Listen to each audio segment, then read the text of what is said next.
Hello, it's me, it's Shauny Boy. Some people's favourite ginger Scottish comedian, I don't know who, but some people's. Just here to give you a little update about where I am, what's happening, and what you can expect, and to ask for good help. As many of you know, I've taken an extended social media break after I put out the Tartan Messiah, which was, well received by those who watched it. People loved it. A load of people really got it. They really understood what I was trying to say and what I was trying to do. Which has been brilliant, but it didn't do as well as I'd hoped, and nothing has came of it, my end.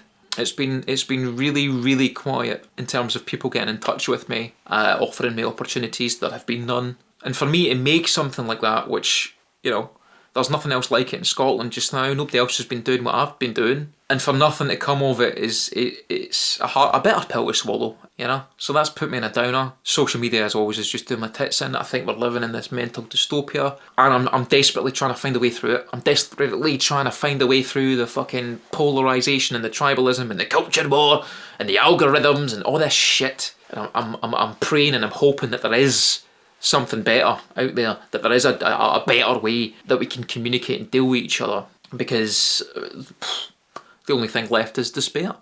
And that leads me to the plan. As anybody who has been in a hole, a creative hole, will know, the only answer is start a fucking podcast. So that's what I'm going to do. Yes, everybody has a podcast, but I'm doing this for me, right? This is basically part of an extended therapy program. I'm doing this for me, and it's going to be a professional podcast. I would do it in the house, but I can't. I don't have the environment that's conducive to doing anything like that. As many of you know, my personal life, I have responsibilities, and I live in a shoebox, and I'm not comfortable bringing people here to interview them and stuff. So it's going to have to be in a professional studio. I've already scouted one out in Glasgow. Brilliant place, brilliant kit, brilliant setup. There's a producer involved who takes out, a lot of the headache, deals with the technical stuff, which allows me, just to focus on doing the podcast and just focus on being entertaining and all that stuff. But that is going to cost a bit of money. It's £100 a pop for the podcast studio for an episode. That's about 45 minutes of podcasting time. It's a little bit more for a little bit longer, which I might need if I've got a guest who, these things just tend to run on. So I'm going to do a trial run of 8 episodes.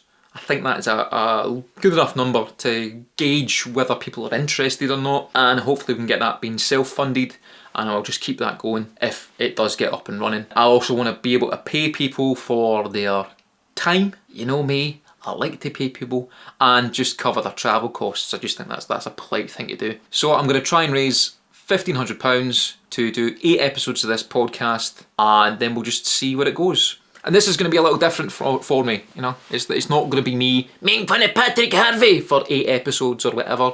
If that's what you're going into expecting, you're going to be sorely disappointed. This is about me trying to tackle this fucking nightmare we're living in, this dystopian hellscape, and the way in which we have to fucking navigate it. It just, makes me mentally fucking ill. I'm hoping there's an audience out there who are feeling equally as miserable and confused and just looking for something a bit more. And I'm hoping I can channel that, make it as entertaining and as funny as I can, clearly. Broaden out the comedy a little bit, and then utilise that to try and push towards maybe some live shows or something, and really develop like an offline presence. No phones, no social media, no algorithms, just people trying to navigate their way through this and be as entertained as they can. If that sounds like something that you'd be interested in, then please, chuck what you can. I've set the Ko-fi link up,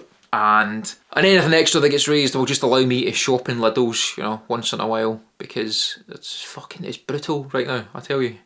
It's a fucking brutal time. That sounds like something you'd be interested in. Please donate if you can. Yous have all been very supportive of me in the past, and I can only hope that something good comes of this. I might go back and do the sketches if Scottish politics ever stops just being a fucking embarrassment. It's to the point with Scottish politics just now that it's so bad I don't even feel like taking the piss out of it. That's how fucking pathetic it is. I don't even think it's worthy of attention at the moment. So we might get back to that, I don't know. We'll see what happens. But if you're interested in helping out, that would be brilliant. If I don't raise the money, then I'll still be trying to get as many episodes out as I can. That probably won't be much because, you know, £100 a pop's pretty expensive in terms of me not having any money and having to fork out for it. This is going to be outside my wheelhouse. This is going to be me putting myself out there a little bit more than I have done. I know some of you might say that I've already rattled enough cages, but this is me potentially moving into circles that I've been avoiding. And I'm a little bit worried about it, to be honest with you. I'm sure it'll be fine because I've got a penis and that seems to take out a lot of the sting of this stuff for some strange and unfathomable reason. But I'm still a bit nervous for it, so any support would be brilliant. Anyway, thanks for listening. I'll always appreciate all the support I get. I just hope we can do something interesting here. Cheers. I'm in the light at the end of the tunnel. Paper stacks, yeah, I got them in the bundles. Harry Potter breaking bread with the muggles. They said I would've made it, now they looking puzzled.